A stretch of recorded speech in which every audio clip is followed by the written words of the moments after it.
All right, welcome to Weighing In with Way Less MD. My name is Cheri and I am the host of today's podcast.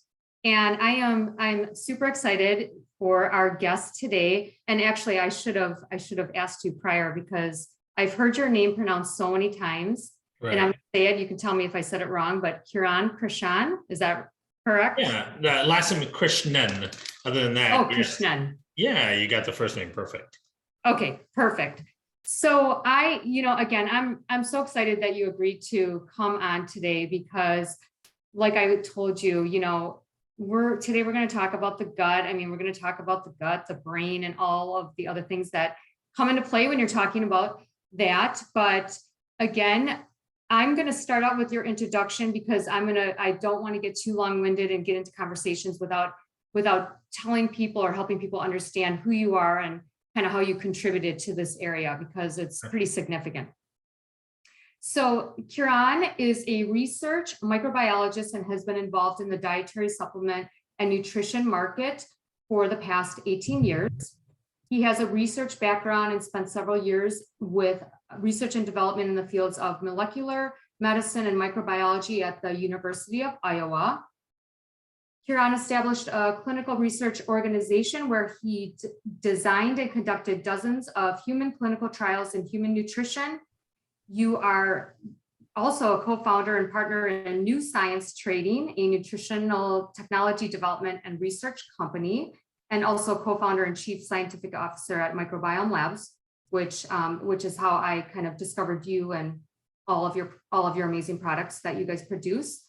So you are also a frequent lecturer on the human microbiome at medical and nutrition conferences and international summits as really the microbiome expert. I mean, you really are. It's really quite amazing. So, and lastly, you are currently involved in 16 novel human clinical trials on probiotics and the human microbiome, and are on scientific advisory boards for 7 other companies in the industry. So this is kind of your bread and butter for sure. Yes. And just so you understand, or kind of where I'm coming from, I thought I would just kind of like give you an idea of why I wanted you on the podcast to really talk about this. But I own a weight loss and wellness business, and I'm a dietitian. I have training in integrative and functional nutrition. So obviously looking at the whole body is super important.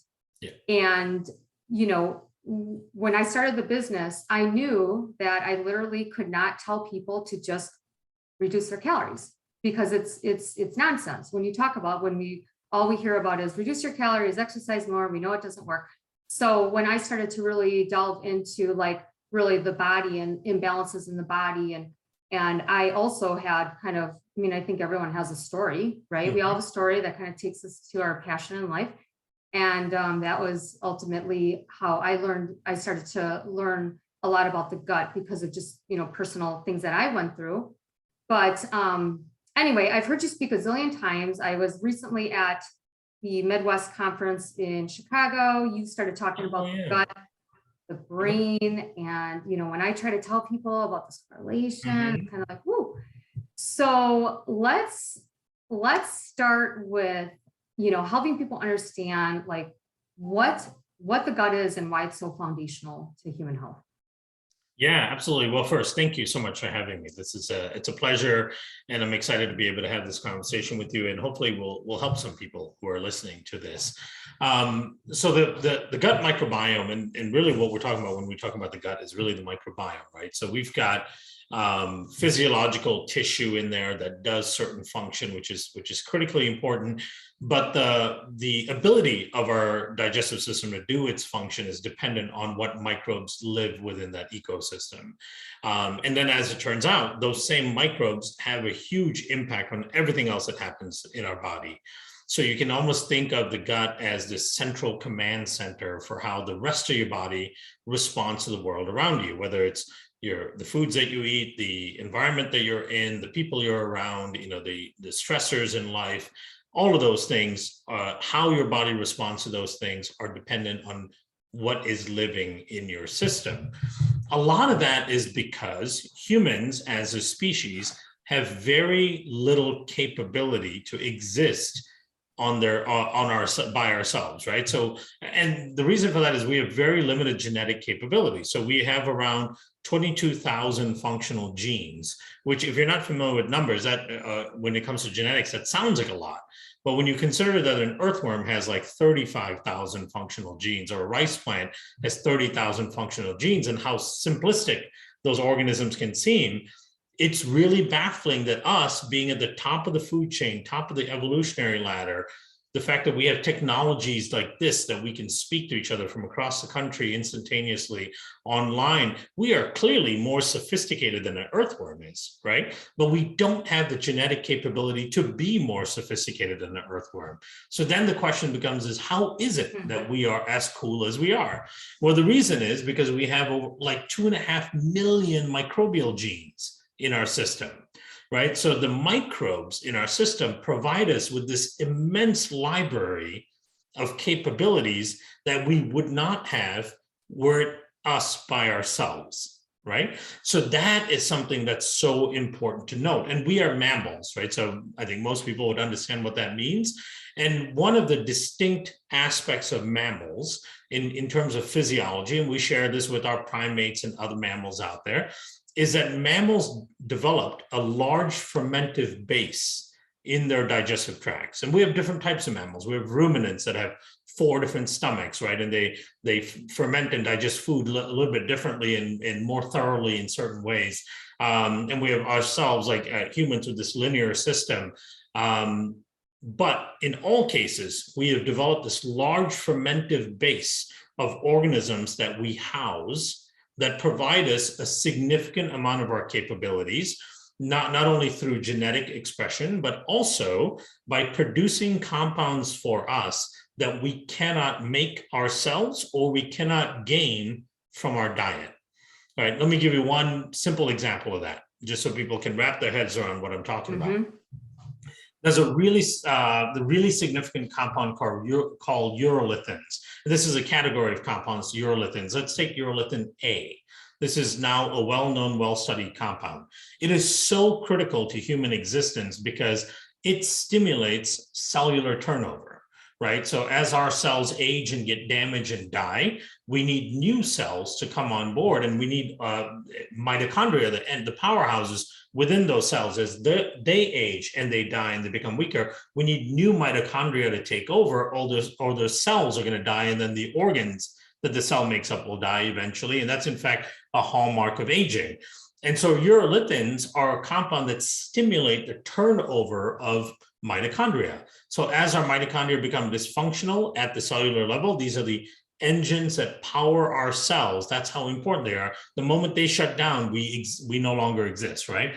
Those engines, we can only trigger the turnover of those engines through this compound called urolithin A. And those compounds we can only get from microbes in our gut that consume polyphenols from fruits and convert and create urolithins for us, right? So we've outsourced the cleaning up and the reestablishment of our cellular engines to a compound that only microbes can produce for us, right? So if we didn't have adequate microbes and we weren't producing that at adequate levels, we wouldn't be able to repair all of the constant damage that's going on in our system to our cells, and we would inevitably age much faster than we should be, right? That's just one example. Another example, which we'll get to, is peptidoglycans, which are these compounds that are made by bacteria in the gut. During pregnancy, it's a critical compound to enhance the development of the baby's brain, right? To stimulate the development of the baby's brain. That is such a critical function for our baby. We all want our babies to develop their brains properly, right? That compound is one that's produced by bacteria in mom's gut. And that compound is so important for the triggering of that development, and yet we've outsourced it. So we cannot say enough about all of the hundreds of thousands of compounds that the microbiome produces for us that we require, that we can't get from any other source, and all of the genetic elements, all the genes and the capabilities that the microbes afford us that we absolutely need to survive, that we don't have access to ourselves. right? So that just gives you an overview of how critically important the Yeah. microbiome is. And most of the microbes live in our gut. Yeah, I know. And as you're talking about that, I'm thinking, well, the human body is smart, right? We should be able to manufacture and produce and supply what our mitochondria. I mean, again, there's complexities to it, and of course, there's the modern world that we live in. So obviously, those certain things are not available to us. But it is crazy, because I remember you talking about that at the last conference, and we'll dig more into that.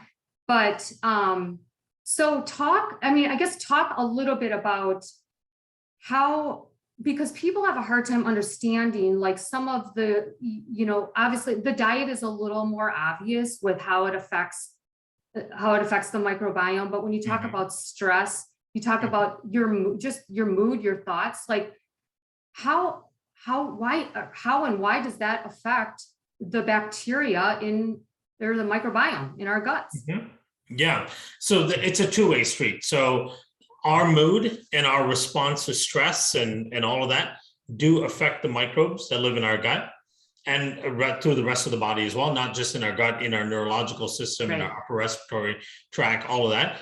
And at the same time, those microbes can also affect our mood, right? So it goes back and forth. So let's look at some examples. If we have poor stress management, and if we are set up in a place where we have to deal with stress chronically, right? So whether you're in a bad relationship and that's causing constant stress and trauma, or your work is not a suitable place for you, whatever it may be, you commute every day back and forth 2 hours, and it's just all of those things that we expose ourselves to that are incredible stressors. Stress creates the release of cortisol, epinephrine, norepinephrine, and a whole bunch of inflammatory cytokines as a result of that. And we can explain why it would do that, right? But just remember that when you feel stress, when you feel that bit of stress going through your system, that feeling in your gut, that increase in adrenaline, that the unstable thought, that kind of panic-ish feeling, that warmness running through the back of your spine, that stress is a physiological change that's happening in your body that increases inflammation. When you increase inflammation, what tends to happen is opportunistic organisms in your system use that as a signal to tell them to start reproducing, right? And they're called opportunistic for a reason, because they look for the right opportunity to express their genes and start trying to grow. These are organisms that on their own are not necessarily strong enough to just muscle out other organisms and take over the space, right? They can do that under certain cases, a certain opportunity, and they look for those opportunities. One of those opportunities for a lot of these types of pathogenic organisms is inflammation, because when there's inflammation in the body, it signals to these organisms that the immune system is down, right? That the immune system is not functioning the way it should, and that things like metabolic activity of other microbes and all that are compromised, right? So to them, hey, there's enough chaos. This is a good time for us to rear our ugly heads. Just like in society, when there's chaos in society, the opportunistic people will use that as an opportunity to do bad things, right? And because the cops are distracted and so on, and people are, laws are being broken and so on. So that's an opportunity. Same thing that's happening in the body. So if you go through continuous bouts of stress on a daily basis, every time you have that bout of stress, you've got some virus, some bacteria that's starting to get activated. One that people tend to be familiar with is like Epstein-Barr virus, right? So Epstein-Barr virus is one you were exposed to as a kid, and many of us got through the infection period, but many people will have Epstein-Barr virus remaining in their system for a long period of time. And every time you go through a bout of stress, that's one of those viruses that can pop up. And when it does pop up, it can create problems for people like ringing in the ears, brain fogginess, inflammation, all kinds of strange symptomologies, or gut issues. In the case of opportunistic pathogens in the gut, it can give you diarrhea, right? That's why one of the things that accompanies stress is loose bowels, right? That's the effect of those opportunistic bacteria seeing the stress, expressing their toxins and their growth factors and all that, trying to take over, and then they cause diarrhea, they cause cramping and all of those movement. So microbes are affected by our perception of what's happening, our levels of stress, and our ability to deal with stress. The crazy thing is, I mentioned that it's two-way street, right? At the same time, if you don't have the right microbes in your system, a single exposure to a stressor will perpetuate more stressful thoughts and ongoing thinking for a longer period of time, right? And that's what I was going to ask you. Like, that would rebound? Yeah, and that's so important. So it'll be important to explain to people the gate check system we have, right? Because keep in mind, we talk about how bad stress is, but stress is still also normal, right? It's normal for us to feel a certain amount of stress because that is part of our flight or fight response. That's what's kept us alive through the course of human evolution, right? If you remove that stress signal, somebody could literally walk off the cliff without even knowing it, right? And we see this in animal studies. In mice studies where we have mice on one end of the cage and a snake on the other end of the cage, right? The normal mice are very aware of the danger of having the snake, and so they don't go anywhere near it. But when you remove the stress response in mice, they walk right up to the snake and get eaten, right? With no protection of, no self-preservation component to it. So stress is a self-preservation tool. The problem is when it becomes chronic, right? Yeah. So the way stress is supposed to work is if I'm walking down the path and I hear a rustling in the grass, right? It causes a stress in me, but that triggers a flight or fight response. So I'm supposed to be able to decide at that moment if that's a danger. And if it is a danger, I need to be able to get out of that space, right? And so once I leave that space and I get to a safe place, the stress I felt when I heard that rustling in the grass is supposed to come back down and my system's supposed to go back to normal. What is abnormal is if you're walking down the path, you hear the rustling in the grass, it increases your adrenaline, your cortisol, your blood pressure, your heart rate, your vascular dilation happens, all the blood gets concentrated to your brain and to your muscles and gets away from places like your gut and so on. And then you run away from the danger, you get to a safe place, but you sit there for the next 3 hours feeling the same way you did when you first saw the rustling in the grass, right? That's what's abnormal. That's what's happening in modern society today. Yeah. You might get stressed by something, let's say in the morning, just getting the kids to school. That's a stressor I know about every single morning, right? But if after you drop them off, if you can't come down from that, that's when you see the problem. Now, what is happening in your system where you can't come down from the stress? That's the important question. So the way the system works is every single stressor that you experience triggers your HPA axis, right? The hypothalamus pituitary adrenal axis. That's a series of organ systems that are all connected through messengers. The first thing that gets hit with the stressor, the moment you see or experience a stressor, is your hypothalamus. Your hypothalamus will then produce signals to cause your adrenals to release cortisol. Cortisol becomes the fundamental responder for stress. Cortisol will help increase your heart rate, will help your vessels dilate, will help direct blood towards your brain and your muscles and away from your gut, because you don't need to be digesting and all that at that time, which takes a lot of energy. You need to be activated to either fight or fly from that scenario. So cortisol is doing this for you. Now, cortisol also dumps into the gut during this period of cycling into your body. When in the gut, when you're healthy, when you have the right types of bacteria in the gut, cortisol gets neutralized essentially in the gut. It doesn't cause any more inflammation or any more dramatic stress response. It gets dumped into the gut and its effect gets neutralized in the gut. At the same time, cortisol that's in circulation is increasing slowly, but it gets to a certain point where it binds receptors called glucocorticoid receptors, and those receptors provide a negative feedback signal to start calming the system back down, right? So when you experience a stressor, cortisol starts climbing. As it's climbing, it's creating the physiological capability to fight or flight. And then the moment you hit the safety, it's supposed to start coming back down again. It does it by being neutralized, its effect being neutralized in the gut, and then the glucocorticoid receptors binding and then reversing the effects of cortisol, right? So that's how you go up in the stress response and then you come back down. Now, what happens if your gut is dysfunctional is cortisol levels go up And then when it hits the gut, it doesn't get neutralized in the gut. In fact, it causes leaky gut, and leaky gut causes inflammation to go up at the same time, right? So now you've got inflammation going up, cortisol going up. Now, one of the problems with leaky gut specific inflammation is there's a marker that it increases called interleukin-6. That marker reduces the expression of those glucocorticoid receptors. So you have fewer receptors to bind cortisol to provide that negative signal to say, bring down all of the stress response. So now in a dysfunctional gut, what's happening is cortisol starts going up.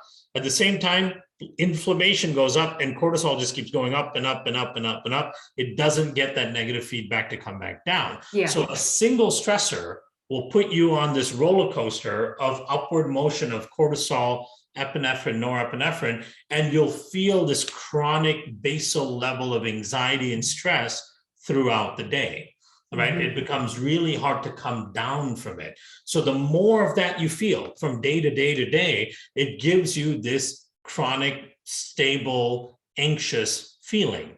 And over time, that chronic, stable, anxious feeling starts bleeding into depression, right? Because you can't control your mind, your thoughts race. That's, and the cortisol and the stressors all affect your brainwave function. So now your thoughts are racing constantly. You're worrying about more things. You're envisioning bad things happening in the future. All of these things work against you. All the while, your immune system is suppressed. So now you're more susceptible to infections and haywire immune function like autoimmune conditions, allergies, and all that. Your metabolic function is completely dysfunctional, so you're not digesting properly, you're not getting the right metabolic signals, so you're likely overeating to try to stoke dopamine so you can combat that chronic stress feeling, and your body is not telling you when you're full because your gut is dysfunctional and it's not giving you full signals to your brain. So everything cascades out of control. So your skin gets disrupted, your immune system's compromised, your metabolic system's compromised, you can't sleep, you're chronically stressed, right? That sounds like your typical American, doesn't it? I mean, that's what most people are dealing with. Yeah. Well, and interestingly, I mean, okay, so the people that we see are, they're overweight or obese and they have comorbidities. And so when you talk about all those things, it's like people see stress as more of like this physical stress, or, they can perceive it in, their day-to-days, but they don't realize the stress that could be going on in their body. So nobody is recognizing that, a simple gut infection could be putting them in this cascade of events that they don't really even know about. So, I mean, in speaking and bringing it back to weight loss, because, 75 to 80% of the population is overweight or obese and are very interested in losing weight and getting healthy. So do you think that, I guess the first question is, do you think that stress is like that foundational issue that is preventing people from getting into a balanced state, or is it more complex than that? So I would say stress is, but I want to refine that a little bit, right? So it's not the having stressors around you is a problem. Necessarily, right? Because again, we can't get away from stress. There's no way to just go and sit on a beach for the rest of your life and just look at the ocean, right? That we have to live, right? So we have, significant others, we have kids, we have family, we have work, we have all of these things that trigger stress response. So we're going to constantly be around things that trigger stress. So it's not whether or not those things are around you, it's whether or not it's how your body deals with the stress that causes the problem, right? Because stress can either be protective, that alerts you to things, makes you pay attention to things, makes you want to deal or resolve things, right? Or it can do that to a certain degree, but then trigger long-term dysfunction as well. In fact, there was a 2015 publication in the in Journal Frontiers of Immunology. What they showed, and this was a meta-analysis, which means they reviewed hundreds of other papers on the topic and they provided a scientific consensus on the topic itself. They concluded that stress-induced leaky gut or endotoxemia, which is another way of describing leaky gut, was the #1 driver of chronic illness and morbidity and mortality worldwide. Stress induced, right? Yeah. And that's because when we get stress, we cannot come down from it because our guts are messed up. And so stress becomes this chronic trigger for inflammation. And inflammation is the biggest driver of all our chronic diseases, right? Metabolic disease, so obesity, diabetes, cardiovascular disease, aging-related disorders like Alzheimer's, Parkinson's, senile dementia. All of these things are driven by inflammation. You need inflammation for any of those to occur. And stress becomes an amazing source of chronic inflammation because our gut is dysfunctional and not able to keep the stress response in check. Right. So we do well as a population in recognizing the physiological dangers of stress, right? People have been saying, oh, stress is going to kill you. Stress will make you sick. We kind of understand that, right? Or at least the general population kind of understands that. And they're also looking for ways of dealing with that. They're meditating, they're using apps, right? They're going to spas. So you're doing all of these things to try to mitigate this response you have to stress. Those are all things that are great. I do all those things as well, and I get relief from them.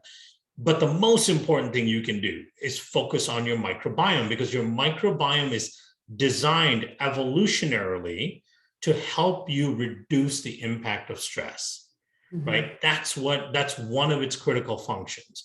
So the best way to mitigate the chronic inflammation that stress provides is to ensure you have a healthy microbiome. All right. And that's not always an easy task, though. No, it never is. No, but it's possible, which is so important, right? That you can change it. You can make a difference. Yeah, that's the key part.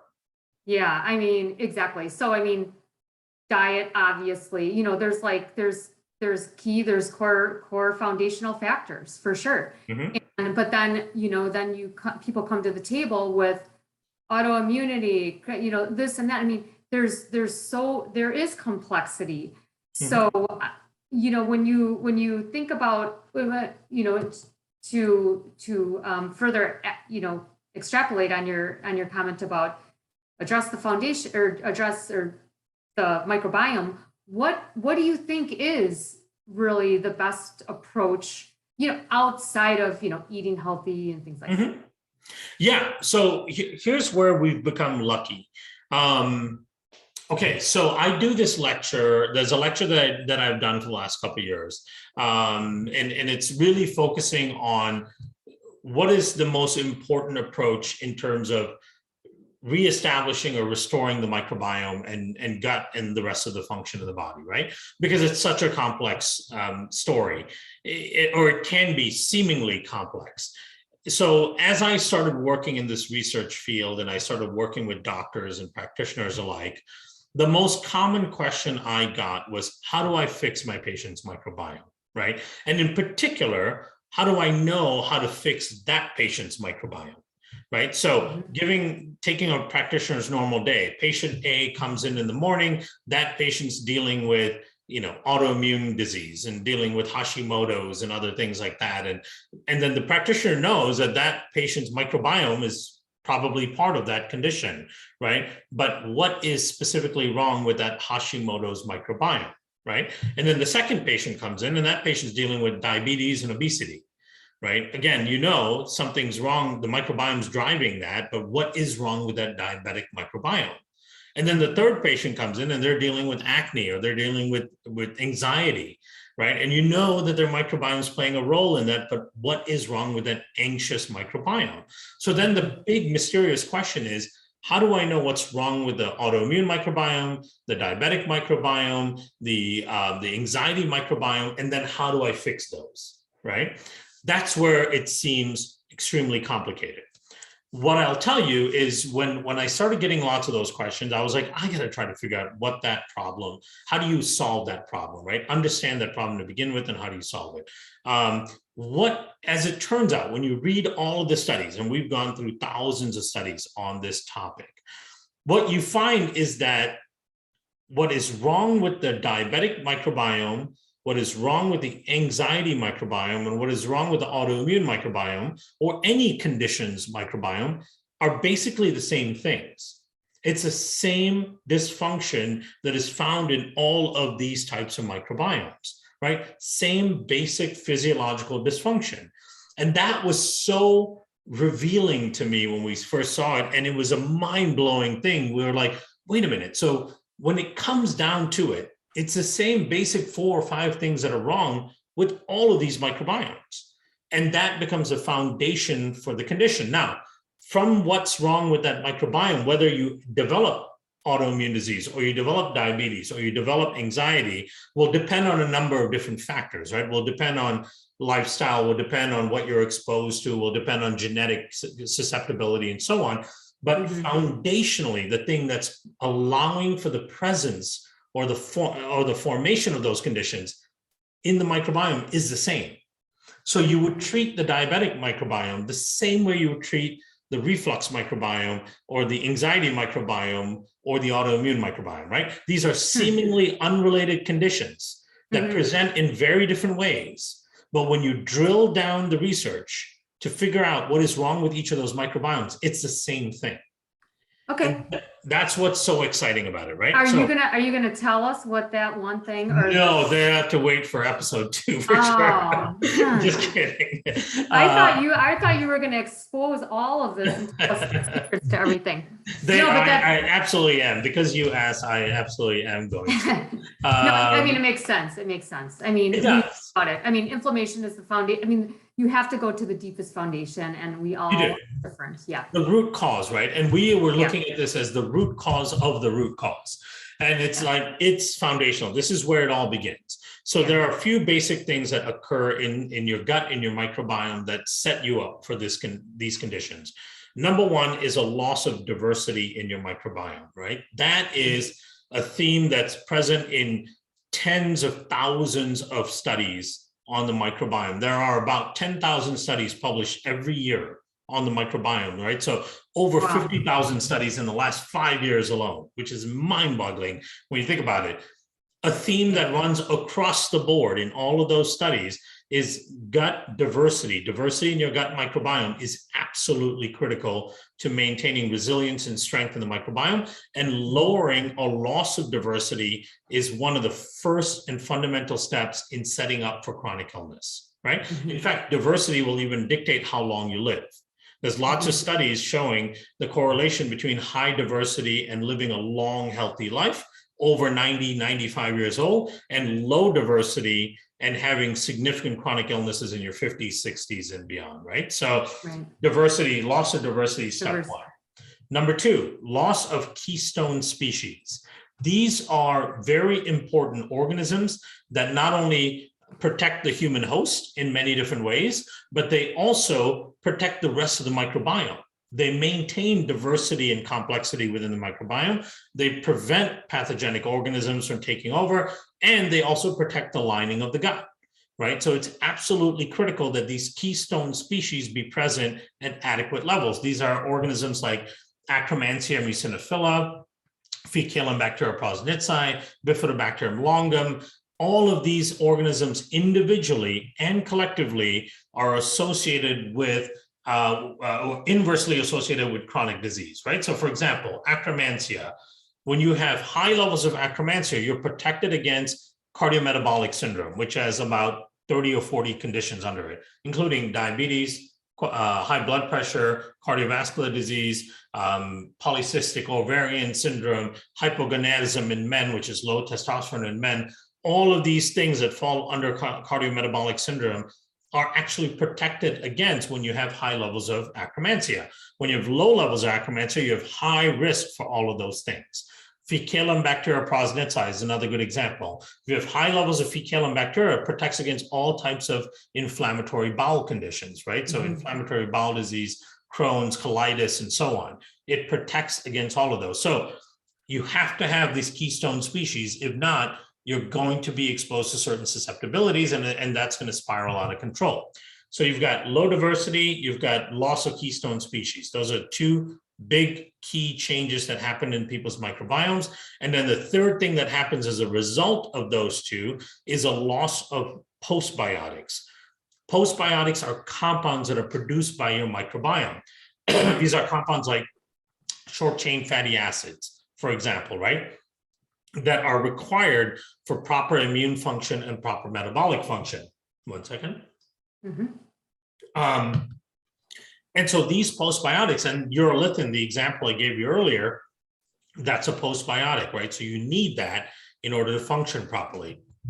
So all of these three things combined start creating a totally dysfunctional system.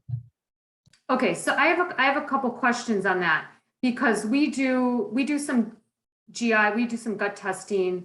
We check for Akkermansia, we check for fecal bacterium. I'm not going to even attempt to pronounce some of those, but so my question is, the first thing is, if it's absent, can you reflourish? Can you bring it back to life? And the second is, I see elevated, not normal levels, elevated of Akkermansia. Is that a problem too? It can be, but it's a very rare problem. Okay. So there are some reports of having too high levels of Akkermansia being an issue with like autoimmune conditions, right? But that is an extremely rare case. So, and that may be also based on balance. So if you have really high Akkermansia and you have no other keystone species, that may cause an issue of balance within your keystone organisms. And if the tests don't pick it up, it doesn't mean it's not there, right? Every test in the world, no matter if it's a stool test, a blood test, has a sensitivity level, right? Meaning it can't detect something below this concentration. So I'll give you an example, like if you're doing a lead test, right? If you're trying to do a heavy metal test, most heavy metal tests cannot detect lead below 1 part per million. It doesn't mean it's not there. So the test may say negative, but it's just below the detection level of the test itself.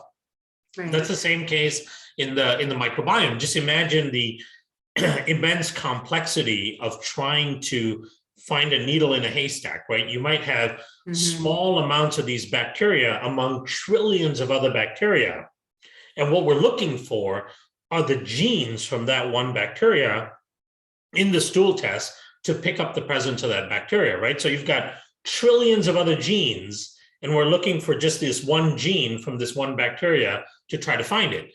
So if that bacteria is at really low concentration and its genetic proportion of its genetic capabilities, its genetic copies are low, the chances of finding that one copy of that one gene is much lower than finding ones that are much more in abundance, right? So again, there's a detection limit. So what we've seen, and we've published this, is we can take people from having no detectable Akkermansia, no detectable fecalum bacteria proselytzi, no detectable bifidolongum, to giving them the right probiotics and prebiotic mixes where 3-4 weeks later, we all of a sudden have a significant amount of those organisms. And it's not like we put those organisms in through a probiotic. We just change the condition of the microbiome that favors the growth of those organisms, right? The moment those organisms feel like, hey, we've got a chance, this is the right environment for us, they're going to proliferate. Because remember, bacteria grow through a process of binary fission, right? It's a logarithmic growth. So it doesn't take much to go from just a small handful of cells of one bacteria. Under the right conditions, they'll become immense numbers pretty quickly. So, yeah, so that's really important to note. So those three issues, right? So when you have low diversity, you have low keystone species, you will end up with low postbiotics, which are these specific, really important critical compounds that we need to exist, which we count on bacteria to make for us. We have low levels of that. All of that starts leading to significant intestinal permeability or leaky gut. So now the barrier system that maintains the separation between the inside and outside of the body, that system is compromised. Now all kinds of things are leaking into your system, driving more chronic inflammation every single day.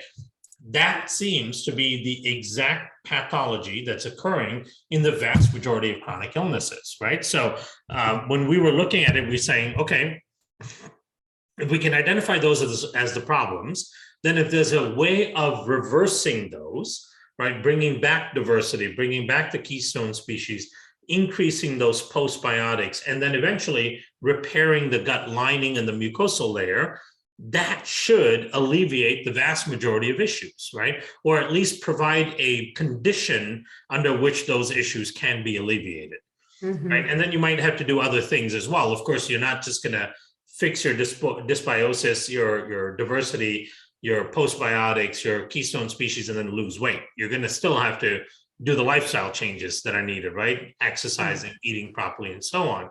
But this allows you the condition to make those improvements. Yeah, absolutely. So I think just quickly, because I think acromancy is kind of just notoriously known to be related to weight. Is that what you have seen in your study?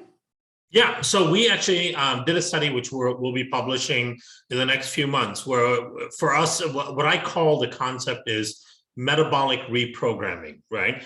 And the way the idea came about, because we all know that person that can eat whatever they want and never gain weight, right? They basically, we always said, oh, they have a high metabolism, as if they're just always burning more calories than everyone else, but that's not the case, right? Their body simply responds differently to food. And as it turns out, it's because of the types of microbes that they have within their system, right? They tend to have higher levels of Akkermansia. They tend to have higher levels of bifidobacteria as well, and especially Bifidobacteria animalis and adolescentes, to some degree Bifidobacterium longum. They have higher levels of certain types of lactobacilli as well that produce things like fatty acids that help you burn fat. They have a really good gut-brain connection where satiety signals work really well. They know when to stop eating. They don't go beyond that level. So they've got the proper leptin, adiponectin balance and all that. But all that is driven by their gut microbiome. And their gut microbiome produces high levels of short-chain fatty acids, because an important function of short-chain fatty acids is the moment you start eating and your stomach and then eventually your intestines and all start getting that full feeling, it triggers the burning of fat from all the cells in your body. It activates a process called AMPK, which is a signal that goes out to all your cells that go, hey, a bunch of food came in, start burning fat for fuel, right? And so they have all of these systems functioning properly.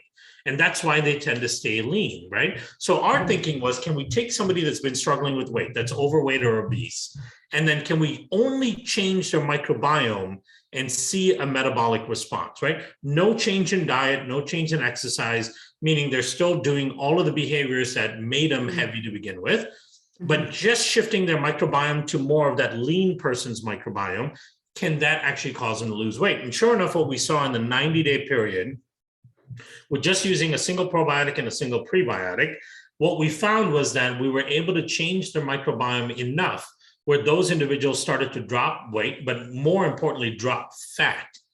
And that was visceral fat. And that's the fat that's in the midsection or surrounding the organs, the very dangerous fat.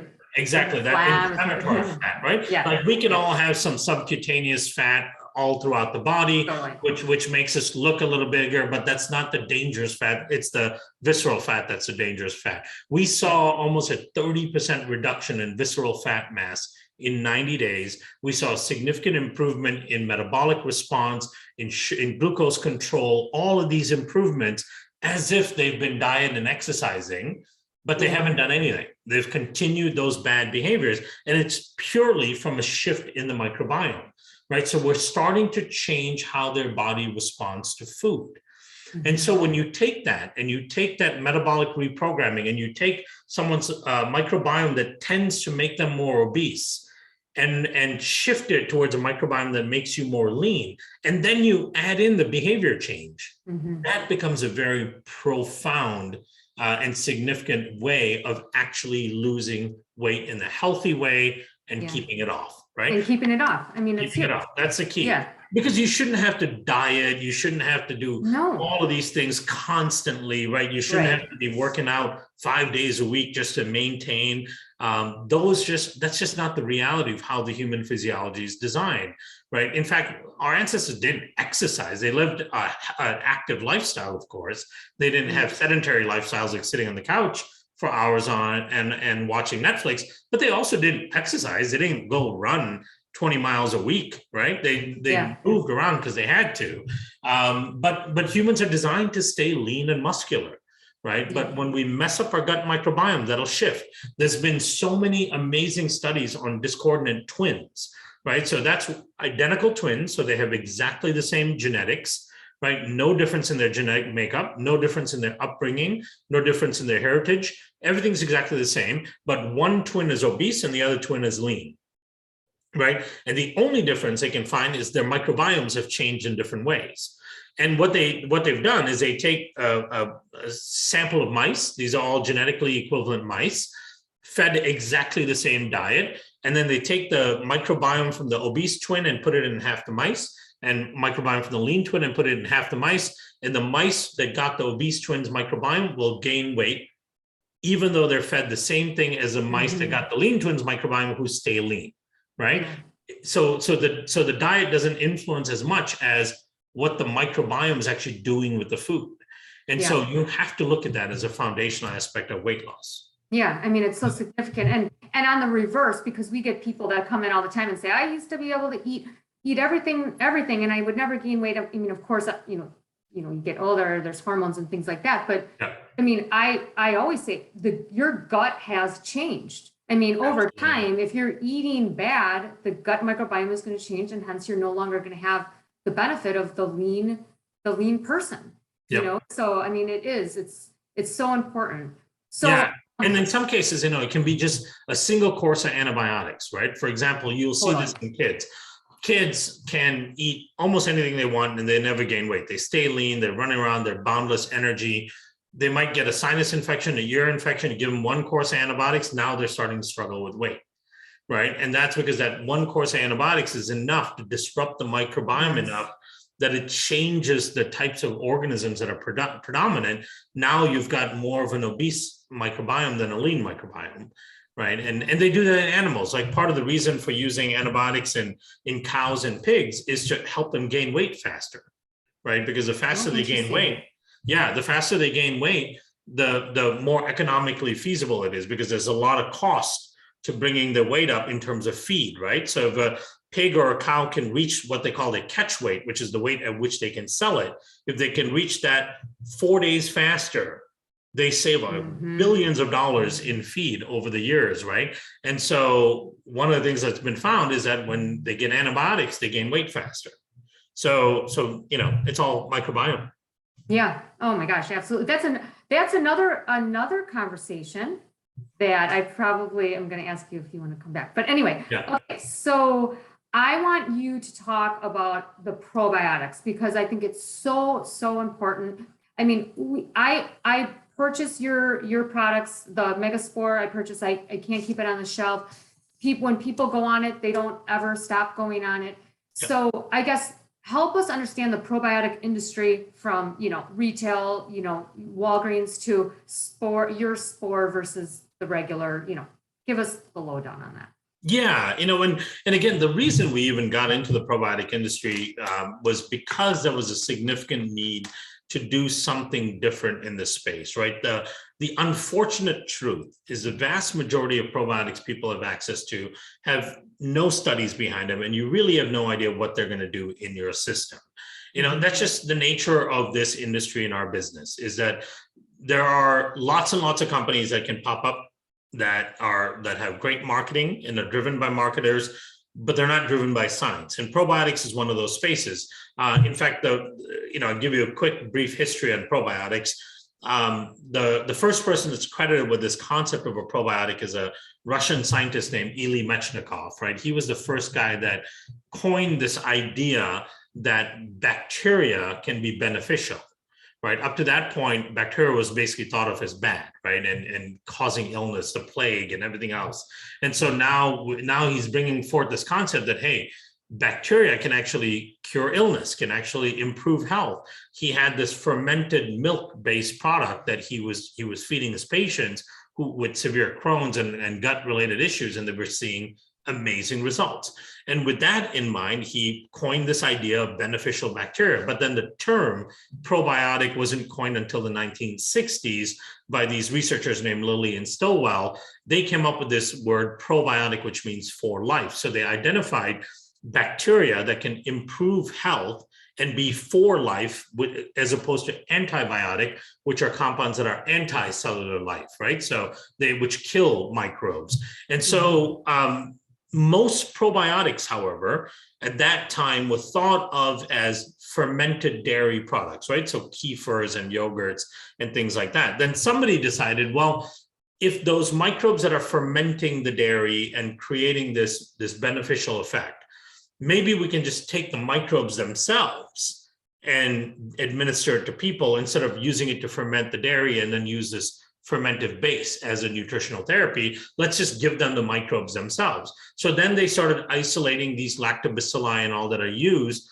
for fermentation and then putting them in capsules and delivering those as probiotic supplements. The problem with that is a fewfold. Number one, those microbes are designed specifically to do dairy fermentation, right? They're not gut-specific microbes that actually have any function in the gut, nor do they survive through the gastric system, right? And what they didn't realize is all the benefits of fermented dairy products and fermented foods came from the ferment itself.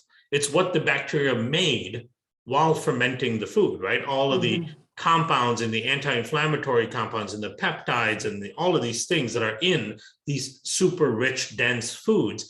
You consume that gives you all the benefit. It's not the microbe itself.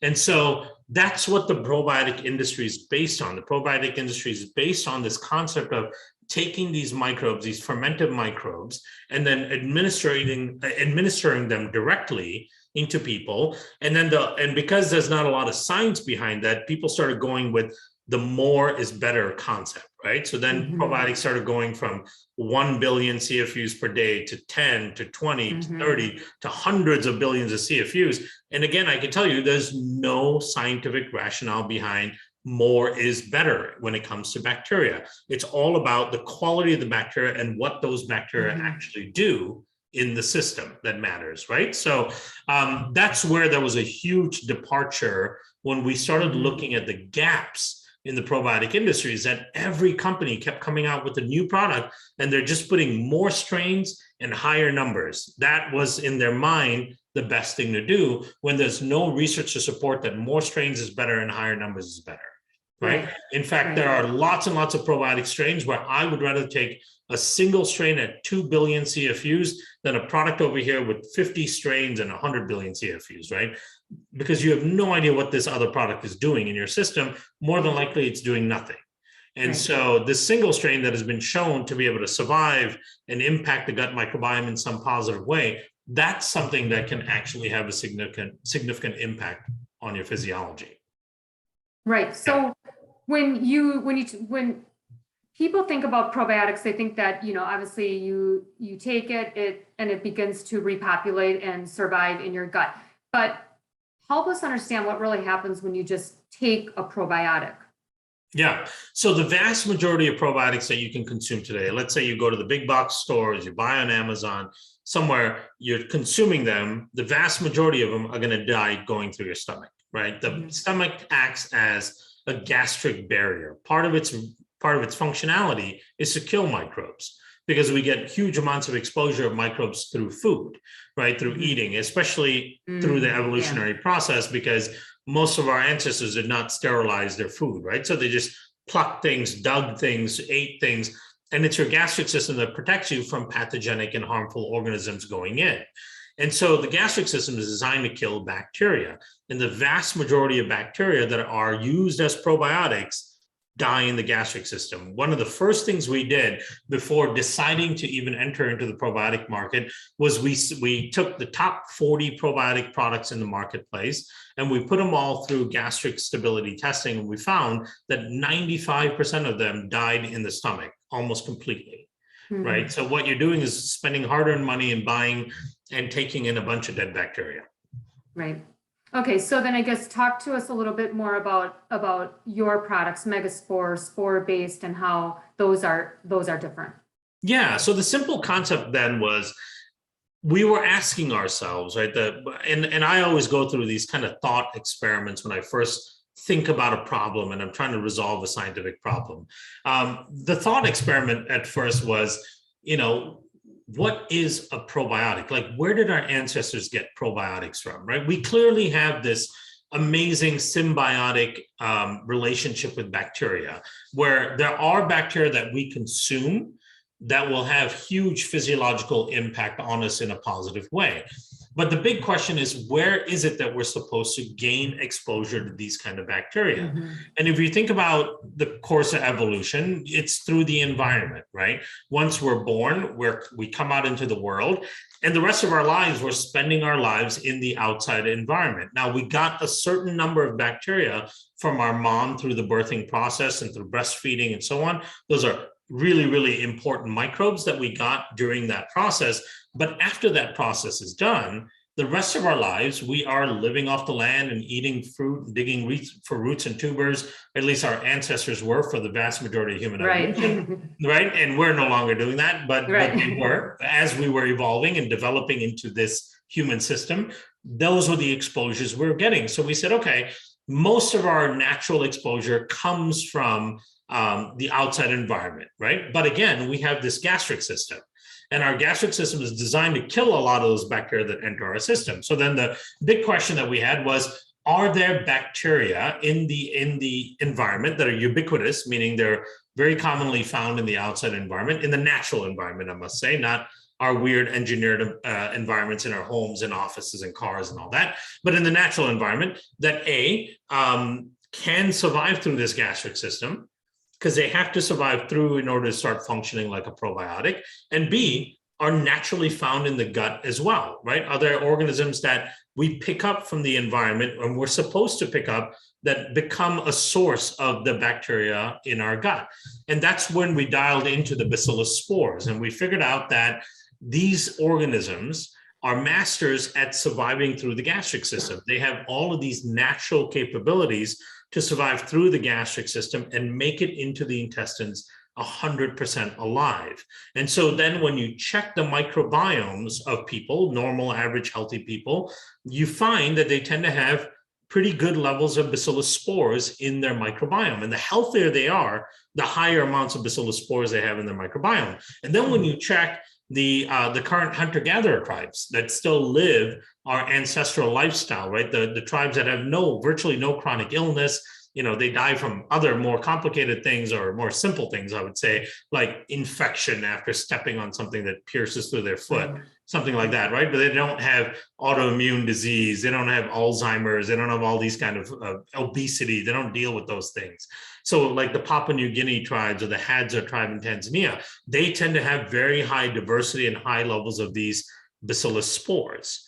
And so we said, okay, that's awesome, because now here's this bacteria that nature has given it the capability of surviving through this gauntlet that kills organisms. So there's a reason it probably needs to survive, and it colonizes well in the gut, which means it remains stable and it's naturally existing in the gut microbiome.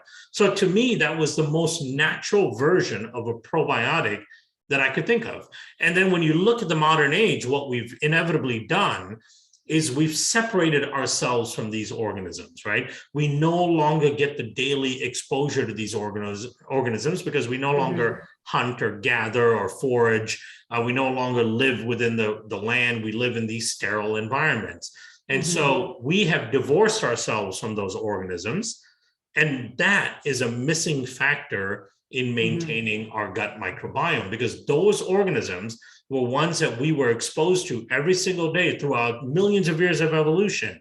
And because of that, we've outsourced a lot of critical functions within the microbiome to those organisms. Nature did not know that at some point in human existence, we would cut ourselves off from those organisms, right? Nature was built and designed around the exposures that we had through the majority of evolution. That was a key exposure. Now we've cut ourselves off from it.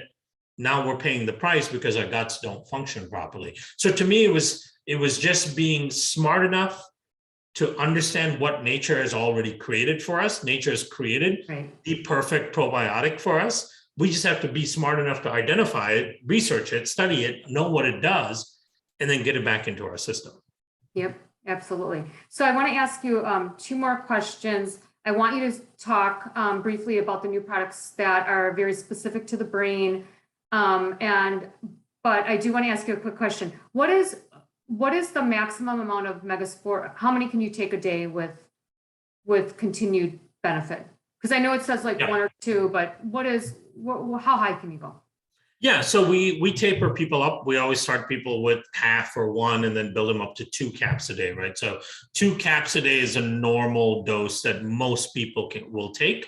I personally take 4 caps a day, and I have for a long period of time because I put my body through a lot of stress, right? I don't sleep as much as I should. I travel a lot, even last year, even though there's pandemic and all that, my business related, I had to travel quite a bit. So I sometimes travel every week for months on end because I put my body through a lot of stress. For me, 4 caps a day is really important. I have taken as high as 10 to 12 caps a day when I'm traveling and I eat something and I feel like, oh my God, I picked up something from that, right? You feel queasy and uneasy. I've gone as high as 10 to 12 caps a day at once. And it's helped me tremendously. So I would say if you're taking 2 caps per day and you feel like it's helping, but you could use more help, then you could certainly go to 4 caps a day. And with a lot of people, we found this through a number of doctors that experimented with this. There's a lot of people that feel benefit at 2 caps a day and then really feel a significant change at 4. And would you divide those? Divide you the can, doses? yep. Yeah, you can take two twice a day. That's and always take it with food. Gotcha. Okay, so then my background, by the way, is getting so mysterious because it's all natural light, and as the sun dips, right, now it looks so mysterious. Does it look weird and mysterious behind me because it's all? It does. It's good. Is it working, or do you want me to turn on the light? No. You're fine. I still see your face, so we're good. Perfect. Yeah, so I do want you to talk about the newer products with the gut brain, because I thought that was so fascinating, and I immediately bought the products, and I immediately told all the people that I know that are dealing with sleep issues, depression, just the overall mood disorders and things like that. So yeah, absolutely. So the gut brain axis is one of the most fascinating areas of study, and it's one of the most needed areas of study, right? Because we have done a pretty poor job of dealing with mood disorders for the last century almost, right? I mean, think about people in the 1800s. They were over medicating with things like opium and Dilaudid and all that when they would feel depressed and anxious. And of course, it was driving all of this addiction behavior. And then most, recently in the 20th century, we're using, anti-anxiety, SSRIs, antidepressants, and all that. But the last 50, 60 years, the protocols and the medications around that have hardly changed. It's the same approach, right? The brands have changed. There's slight variations on the types of SSRIs or the types of antidepressants or the types of anti-anxiety meds, but it's still the same approach. And it's not getting any better, because now we're seeing depression earlier and earlier in kids, right? Now we're seeing higher and higher prevalence. And then especially coming out of a difficult depressive time like a pandemic is a really important time to address this issue of the gut brain axis. Because what became very clear in the research is that your ability to deal with stressors in your life and your ability to maintain a balanced mood and maintain a balanced outlook on life is completely dependent on types of microbes that exist in your gut. Right. And the gut has direct access to your brain, of course, through the vagus nerve, through the circulatory system, and through the immune system. And the gut can influence your brain in a very positive way or a very negative way. And there's a checkpoint system in the gut where every time you deal with a stressor, if that checkpoint is dysfunctional, then that one stressor perpetuates the stress response over and over and over again, right? Giving you this chronic level of anxiousness and this chronic level of stress that you tend to experience throughout the day. And so the gut is absolutely important in checking that stress response and then bringing down the system from that stress, flight, or fight response. Now, there are some bacterial components that are so important for that response. In particular, something called peptidoglycan. Peptidoglycan is an outer cell wall material that some bacteria make. And as it turns out, when you have adequate amount of peptidoglycan making bacteria in your gut, that peptidoglycan compound from the bacteria provides a gate check system for how stress is allowed to ramp up your system chronically, right? Mm-hmm. If you have adequate peptidoglycan, that in itself will mitigate the inflammatory and constant activation of the stress response. So you can experience a stressor, which is fine, right? Somebody cuts you off, you get scared from something, you experience stress, but you have to be able to come down from it. If you don't come down from it quick enough, that's when you start to see the problem. So that type of bacteria and that compound, that peptidoglycan, is the key compound to bring you down from that stress, that activated response. Our problem today is not that we experience stress, is that we cannot come down from it, right? We cannot recover from it. So a single stressor will continuously propagate a stress response in your mind. When it does that, then what you tend to get is brainwave changes in your head, where you shift the brainwaves to constantly being in that active flight or fight response, and the parts of your brain that help you with coping start to get turned off. And the parts of the brain that have run these continuous thoughts, these repetitive, uncontrollable thoughts of bad things happening, stress response, like all of those things, those all start rolling out of control, right? So we can't check all of those systems, all because we're missing this thing in the gut. And so what we started to do is we started working with this research team in Ireland, and they started to survey people and find that people that had really good stress response, healthy stress response, had come down from it, had healthy sleep, tended to have high levels of this particular bacteria strain called Bifidobacterium 1714. When they had high levels of that strain in their gut, they seemed to do fine. No stress issues, no mood issues, they sleep just fine. Everyone else who was the same age and same kind of medical issues and same demographic, if they had really poor stress response, was chronically anxious, had poor sleep issues, they had almost no detectable levels of this strain. So all we did was isolate the strain and go, all right, let's try and see if we put this back into people, will it mitigate their stress response? And sure enough, through 4, maybe 5 published studies so far, we've shown that just adding this strain back in mitigates the continuous activation of the stress response. And at the same time, it shifts brain waves. It takes you from that beta wave kind of upregulated, flight or fight response to this theta wave function where you're in this flow state, you're calm, your brain is working, really well, your memory, your cognition, all of that's working really well. And then also at night, it allows you to come down and allows you to be able to shut down your brain so you can actually sleep, right? So critical physiological functions that are really important for our health, including our metabolic health, because we know lack of sleep will lead to weight gain, right? Again, because it disrupts the microbiome. All of those things can be dictated by a single bacteria in your gut. So for us, it's just about being smart enough to identify what that bacteria is and put it back in, right? And then you see, when you put it back in, does it have that impact? And sure enough, it does. Yeah, absolutely. And the people that I've used it, it absolutely helps. So amazing. All of the products that you guys develop are truly amazing. And I just want to thank you for your time and your incredible knowledge. I do have one more question before I let you go. Yeah. So I think I heard you mention this or talk about it. I was never a dog person. People know me not being a dog person, but right. I succumbed and I got a puppy. Oh, awesome. And I know, and she's adorable. I love her to death. But is it true? Do pets, can they help build that microbiome? But they eat everything. Like I cringe when I watch her and she licks and eats and I'm like, oh, she's coming in. So, not that you've done research on it, but just your own, No, and there is research on that, actually, fortunately. So, okay.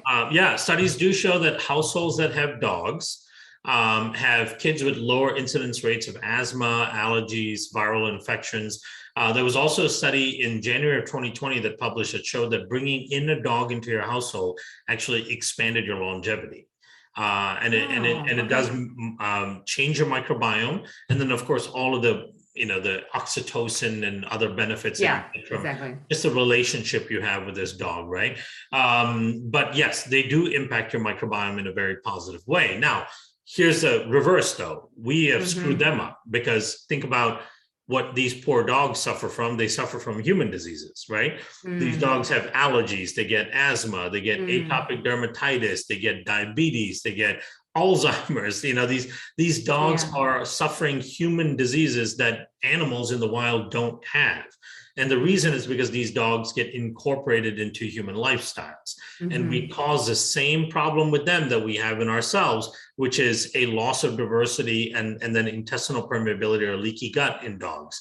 So for that reason, we created this product called Phytospore, where the whole idea was these dogs give us so much, right? The least we can do is try to protect them from our human disease and keep their guts healthy. So we created Phytospore, and we did the first research study on leaky gut in dogs. And we proved it. And when we published a study, we proved that dogs do get leaky gut.